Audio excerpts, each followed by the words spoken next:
நான் வாசிக்கிறேன். 1 கொரிந்தியர் 11:24-25. ஸ்தோத்திரம் பண்ணி அதை பிட்டு நீங்கள் வாங்கி புசியுங்கள், இது உங்களுக்காக பிற்கப்படுகிற என்னுடைய சரீரமாக இருக்கிறது, என்னை நினைவு கூறும்படி இதை செய்யுங்கள் என்றான். போஜனம் பண்ணின பின்பு அவர் அந்தபடியே பாத்திரத்தை எடுத்து, இந்த பாத்திரம் என் ரத்தத்தினால் ஆகிய புதிய உடன்படிக்கையாக இருக்கிறது, நீங்கள் இதை பானம் பண்ணும் போதெல்லாம் என்னை நினைவு கூறும்படி இதை செய்யுங்கள் என்றார். ஆகையால் நீங்கள் இந்த அப்பத்தை புசித்து இந்த பாத்திரத்தில் பானம் பண்ணும் போதெல்லாம் கர்த்தர் வருமளவும் அவருடைய மரணத்தை தெரிவிக்கிறீர்கள். பிரியமானவர்களே, இந்த வேத வசனம் சொல்லுகிறது, அவர் அப்பத்தை எடுத்து ஸ்தோத்திரம் பண்ணி அதை பிட்டு அவருடைய சீஷர்கள் கொடுக்குறாரு. அதே மாதிரி பாத்திரத்தையும் எடுத்து அதை ஆசீர்வதிச்சு அதையும் மக்களுக்கு என்ன பண்றாரு, கொடுக்கிறார். 2 முறை சொல்றார், என்னை நினைவு கூறும்படி இதை செய்யுங்கள்னு சொல்றாரு. சொல்லிட்டு 25ஆம் வசனத்துல, நீங்கள் இந்த அப்பத்தை புசித்து இந்த பாத்திரத்தில் பானம் பண்ணும் போதெல்லாம், இப்ப நம்ம புசிக்க போறோம், பானம் பண்ண போறோம். அப்படி புசிக்கும் போதும் பானம் பண்ணும் போதெல்லாம் என்ன பண்ண போறோம், கர்த்தர் வருமளவும், எப்போ அவர் வராரோ அது வரைக்கும் அவருடைய மரணத்தை தெரிவிக்கிறீர்கள். அவருடைய மரணத்தை தெரிவிக்கிறீர்கள் என்ன அர்த்தம் அப்படின்னு என்ன அர்த்தம்? மரணத்தை தெரிவிக்கிறீர்கள், இதை நம்ம கொடுக்க போறோம், வாங்கி புசிக்க போறீங்க. இது மூலமா எப்படி மரணத்தை எப்படி நம்ம தெரிவிக்கிறவர்களாக இருக்கிறோம் அப்படின்னு சொன்னா, மரணம்னு அது கொஞ்சம் யோசிச்சு பார்க்கறது. ஏன் மரணத்தை தெரிவிக்கிறீர்கள்னு சொல்றாரு? என்னுடைய கேரக்டரை தெரிவிக்கிறீர்கள்னு சொல்லிக்கலாம், வேற ஏதாவது சொல்லிக்கலாம். மரணத்தை தெரிவிக்கிறீர்கள் ஏன் சொல்லிக்கிறாருன்னா, இந்த இடத்துல நாம் வாசிக்கிறோம். எங்க எபிரேயர் 9ஆம் அதிகாரம் 16-17 வசனங்கள் நான் வாசிக்கிறேன். எபிரேயர் 9:16-17. ஏனென்றால் எங்கே மரண சாசனம் உண்டோ அங்கே அந்த சாசனத்தை எழுதினவனுடைய மரணமும் உண்டாக வேண்டும். மரண சாசனம்னா என்னன்னா, உயில். ஒரு சிலர் மரிக்கும் தருவாயில் இருக்கும் பொழுது தங்களுடைய சொத்துக்கள் யாருக்கு போய் சேர வேண்டும். வீடு இருக்கு, இது யாருக்கு போய் சேரணும். நிலங்கள் இருக்கு, இது யாருக்கு போய் சேரணும். ஷேர் மார்க்கெட்ல ஷேர்லாம் இருக்கு, அது யாருக்கு போய் சேரணும். அதான் மரண சாசனம். மரண சாசனம்னா ரொம்ப சிம்பிளா சொல்லணும்னா உயில். உயில் எழுதி வச்சுக்கிறாரு. உயில் எழுதினா அது செல்லுபடி ஆகுமா? ஆகாது. எப்போ ஆகாது? இந்த உயிலை எழுதினவர் உயிரோடு இருக்கிற வரைக்கும் அந்த உயில் செல்லுபடி ஆகாது. அது எந்த விதத்திலும் செல்லுபடி ஆகாது. ஆனா இந்த உயிலை எழுதினவர் மறிக்கிறாருன்னு வச்சுக்கோங்க, அவர் திடீர்னு செத்து போறாருன்னா அப்போதான் என்ன பண்ணுவாங்க, திடீர்னு ஒரு அட்வொகேட் வருவாரு, தம்பி உங்க அப்பா வந்து உயில் எழுதி வச்சுட்டு போயிருக்கிறாரு, இப்ப நான் அதை வாசிக்கிறேன். எங்க மரணம் நடக்கிறதோ, எங்கே மரண சாசனம் உண்டோ அங்கே அந்த சாசனத்தை எழுதினவனுடைய மரணமும் உண்டாக வேண்டும். அப்ப இயேசு கிறிஸ்து எதுக்காக இந்த உலகத்தை வந்தாரு? ஆதாம் எழுந்து போனதெல்லாம் மீட்டு திரும்ப நம்ம கையில் கொடுக்கறதுக்காக வந்தாரு. என்னெல்லாம் மீட்டு கொடுத்தாரு? எல்லாத்தையுமே மீட்டு கொடுத்திருக்கிறாரு. மறுபடியும் அந்த அற்புதமான கடவுளோடு இணைஞ்சு வாடுற ஒரு வாழ்க்கை, செழிப்பான ஒரு வாழ்க்கை, ஆசீர்வாதமான ஒரு வாழ்க்கை, பரிசுத்தமான ஒரு வாழ்க்கை, தேவனுடைய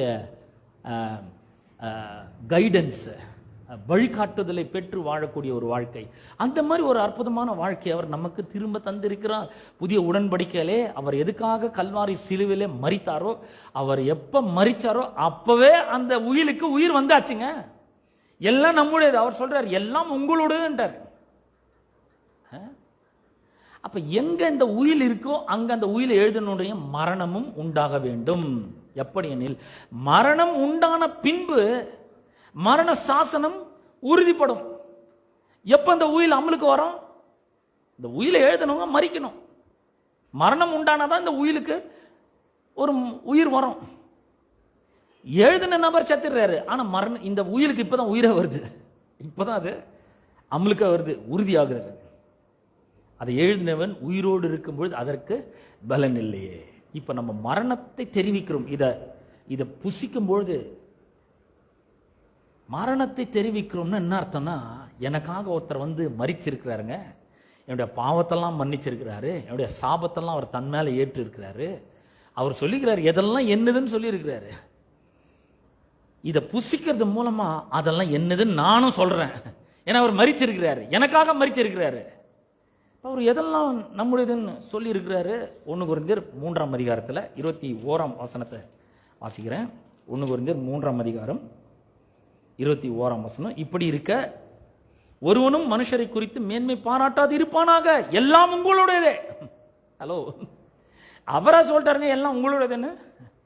நம்ம ஒண்ணுமே இல்லாதவர்கள் மாதிரி நடக்கூடாது. இப்ப இதுல இந்த உடன்படிக்கையின் ஆசீர்வாதத்துல நம்ம இதை புசிக்கும் போது அதிலே பங்கடைகிறோம். இந்த உயிருக்கு ஒரு உயிரை கொடுக்கிறோம். இதை புசிக்கும் போது அவர் மரிச்சிட்டாருன்றத நாம உறுதிப்படுத்துறோம். அவர் மரிச்சாருன்றதை உறுதிப்படுத்தின அந்த உயிருக்கு உயிர் வந்துச்சுன்னு அர்த்தம். என்னைக்கு நம்ம இதுல புசிக்கிறோமோ அவர் மரிச்சிட்டாருங்க. மரிச்சதுனால தான் இந்த உடன்படிக்கையின் ஆசீர்வாதம், மரிச்சதுனால தான் இந்த அப்பமும் திராட்சை ரசமும் இங்க வைக்கப்பட்டிருது. அவருடைய சரீரத்துக்கும் பிற்கப்பட்ட சரீரத்துக்கும் சிந்தப்பட்ட ரத்தத்துக்கும் அடையாளமா இருக்குது. அவர் மரிச்சிட்டாரு அப்படின்றத நம்ம தெரிவிக்கிறோம்னா அவரது எல்லாமே என்னுடையதுன்றதையும் நம்ம தெரிவிக்கிறோங்க. அப்ப நம்ம இப்படிப்பட்ட ஒரு மனப்பான்மையோடு என்ன பண்ண வேண்டும்? இந்த திருவிருந்திலே நாம் பங்கு கொள்ள வேண்டும். எத்தனை பேருக்கு விளங்குது? அவருடைய சுகம் நம்முடைய சுகம், அவருடைய நீதி என்னுடைய நீதி, அவருடைய பரிசுத்தம் என்னுடைய பரிசுத்தம், அவருடைய ஜீவன் என்னுடைய ஜீவன், அவருடைய ஆரோக்கியம் என்னுடைய ஆரோக்கியம், அவருடைய ஆசீர்வாதம் என்னுடைய ஆசீர்வாதம், அவருடைய செழிப்பு என்னுடைய செழிப்பு, அவரது எல்லாம் நம்மது. இயேசு இந்த உலகத்தில் உயிரோட வாழ்ந்த போது அவர் சொல்லுங்க, பிதாவினுடையெல்லாம் என்னுடையவர்கள்னு அவர் சொல்லியிருக்கிறார். இன்னைக்கு நம்ம சொல்லணும், அவர் மரிச்சிட்டாரு, உயிர் எழுதி வச்சுட்டு போயிருக்கிறாரு. இன்னைக்கு நாம சொல்லணும், அவருடையதெல்லாம் என்னுடையது என்பதை நாம் சொல்ல வேண்டும். யோவான் 16ஆம் அதிகாரம் 15ஆம் வசனத்துல நாம் வாசிக்கிறோம், பிதாவினுடையவர்கள் எல்லாம் என்னுடையவர்கள், பிதாவினுடையவர்கள் யாவும் என்னுடையவர்கள். அவர் சொல்லிட்டாரு, அவர் மரிச்சிருக்கிறாரு. இப்ப அந்த அதிகாரத்தை நமக்கு தந்திருக்கிறாரு, உயிர் எழுதி வச்சுக்கிறாரு. அந்த உயிரில் என்ன இருக்கு? எல்லாம் உங்களுதுன்னு சொல்லிக்கிறாரு. இப்ப நம்ம இதுல புசிக்கும் போது நம்ம என்ன பண்றோம்? அவருடைய மரணத்தை தெரிவிக்கிறோம். ஏன்னா எங்க மரணம் உண்டாயிருக்கிறதோ அப்பதான் அந்த மரண சாசனத்துக்கு உறுதியும் பட்டிருக்குது. அப்ப இதில் இந்த புதிய ஏற்பாட்டில் சொல்லப்பட்டிருக்கிற சகலவிதமான ஆசீர்வாதங்களும் என்னுடையதுன்றதை நினைச்சு புசிங்க. இப்போ நாம ஜெபிப்போம். ஜெபித்து முடித்த பிற்பாடு எல்லாருக்கும் இந்த திருவிருந்து பரிமாறப்படும். எல்லாரும் வாங்கி கையில வச்சுக்கோங்க. அதற்கு பிற்பாடு எல்லாரும் ஒன்றாக எழுந்து நின்று சேர்ந்து அனுசரிப்போம். நாம் முதல்ல ஜெபிப்போம். எங்கள் அன்பின் பிதாவே, உம்முடைய குமாரனாகிய இயேசு கிறிஸ்துவின் நாமத்திலே உம்மண்டை நாங்கள் வருகிறோம். அற்புதமான இந்த திருவிருந்து பந்திக்காக உமக்கு நன்றி செலுத்துகிறோம். ஆண்டவர், இந்த பந்தியை நீர் எங்களுக்காக ஆயத்தப்படுத்தி வைத்திருக்கிறதுக்காக உமக்கு ஸ்தோத்திரம். நாங்கள் வேதத்திலே வாசிக்கிறோம், இதை புசிக்கும் போதெல்லாம் நாங்கள் உம்முடைய மரணத்தை தெரிவிக்கிறோம் என்று சொல்லியிருக்கிறீர். ஆண்டவரே, எங்கே மரண சாசனம் உண்டோ அங்கே அதை எழுதினுடைய மரணமும் உண்டாக வேண்டும். ஏனென்றால் இந்த மரணம் உண்டானாதான் மரண சாசனம் உறுதிப்படும் என்று சொல்லியிருக்கிறீர். இயேசு கிறிஸ்து எங்களுக்காக மரித்திருக்கிறார். சிலுவையிலே, கல்வாரி சிலுவையிலே மரித்திருக்கிறார், அடக்கம் பண்ணப்பட்டார், 3ஆம் நாளில உயிரோடு கூட எழுந்திருக்கிறார். ஆண்டவர், அவர் மரணம் உண்டாயிருக்கிறது, அவருடைய மரணம் நிஜம் என்றால் அவர் எழுதின உயிலும் அமலுக்கு வந்தாச்சு. ஆண்டவர், அந்த ஆசீர்வாதங்கள்லாம் எங்களுடையது என்று நாங்கள் சொல்லுகிறோம். ஆண்டவரே, உமக்கு நன்றி செலுத்துகிறோம். எங்களுக்காக பிற்கப்பட்ட உம்முடைய சரீரத்துக்காக உமக்கு நன்றி செலுத்துகிறோம். எங்களுக்காக சிந்தப்பட்ட உம்முடைய விலையேற பெற்ற ரத்தத்துக்காக உமக்கு நன்றி செலுத்துகிறோம். தகப்பனே, உம்முடையதெல்லாம் எங்களுடையது என்று நாங்கள் சொல்லுகிறோம். வெறுமனே நாங்கள் இந்த அப்பத்தில் ரசத்தில் மாத்திரமல்ல, நீர் எங்களுக்காக உண்டு பண்ணி வைத்திருக்கிற கண் காணாத காதுகள் கேட்காத ஒரு மனுஷனுடைய இருதயத்திலும் தோன்றாத ஆசீர்வாதங்களிலே நாங்கள் பங்கடைகிறோம். ஆண்டவரே, தொடர்ந்து எங்களை ஆசீர்வதியும். துதிகன மகிமையில உமக்கே நாங்கள் செலுத்துகிறோம். இயேசுவின் நாமத்தில் ஜெபிக்கிறோம் பிதாவே, ஆமென். எல்லாருக்கும் பரிமாறுவார்கள். ஒரு பாடலை நாம் பாடுவோம். ரத்தமே சிந்தப்பட்ட ரத்தமே, விலையேற பெற்ற வல்ல ரத்தமே, இயேசு கிறிஸ்துவின் ரத்தமே, எனக்கு விலையாக சிந்தப்பட்டதே. ரத்தமே சிந்தப்பட்ட ரத்தமே, விலையேற பெற்ற வல்ல ரத்தமே,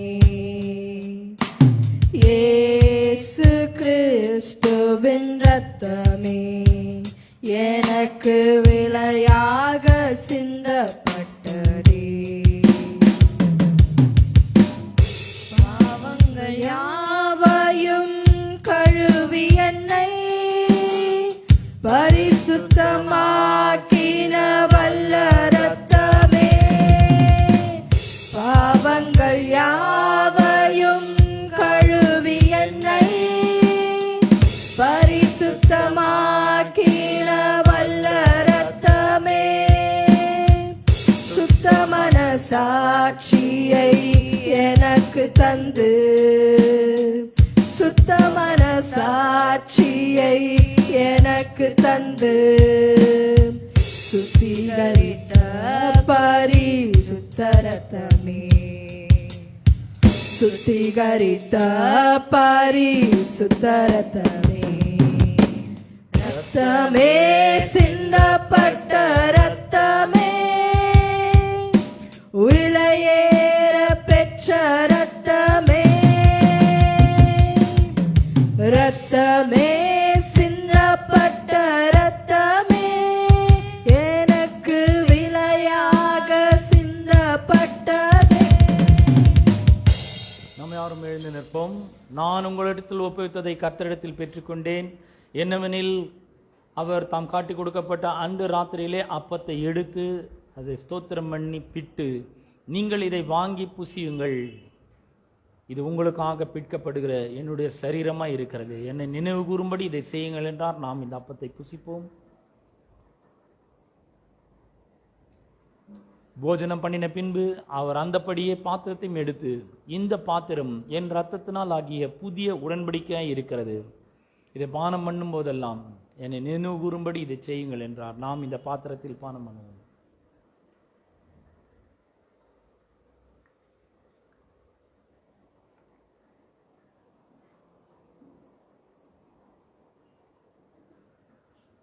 நாம் கொஞ்ச நேரம் கர்த்தரை ஸ்தோத்தரிப்போம். ஸ்தோத்திரம் ஆண்டவரே, ஸ்தோத்திரம் ஸ்தோத்திரம் ஸ்தோத்திரம். ஆண்டவரே, உம்மை துதிக்கிறோம் துதிக்கிறோம் துதிக்கிறோம் அப்பா, நன்றி செலுத்துகிறோம் தகப்பனே. ஹல்லேலூயா. ராஜாதி ராஜாவை உம்மை ஸ்தோத்தரிக்கிறோம். கர்த்தாதி கர்த்தரே, உமக்கு நன்றி செலுத்துகிறோம். எங்கள் தேவாதி தேவனை உம்மை ஸ்தோத்தரிக்கிறோம் ஆண்டவரே. இந்த அற்புதமான நாளுக்காக உமக்கு ஸ்தோத்திரம். இந்த திருவிருந்து ஆராதனைக்காக உமக்கு நன்றி செலுத்துகிறோம். எங்களுக்காக பிற்கப்பட்ட உம்முடைய சரீரத்துக்காக உமக்கு நன்றி செலுத்துகிறோம். எங்களுக்காக சிந்தப்பட்ட உம்முடைய விலையேற பெற்ற ரத்தத்திற்காக உமக்கு நன்றி செலுத்துகிறோம் ஆண்டவரே. சிந்தப்பட்ட ரத்தம் எங்களுடைய பாவங்களரை எங்களை கழுவி சுத்தமாக்கி இருக்கிறதற்காக உமக்கு ஸ்தோத்திரம். பிற்கப்பட்ட உம்முடைய சரீரத்தின் மூலமாக எங்களுடைய சரீரத்திலே நாங்கள் சுகத்தை பெற்றுக்கொள்கிறதற்காக உமக்கு நன்றி செலுத்துகிறோம்.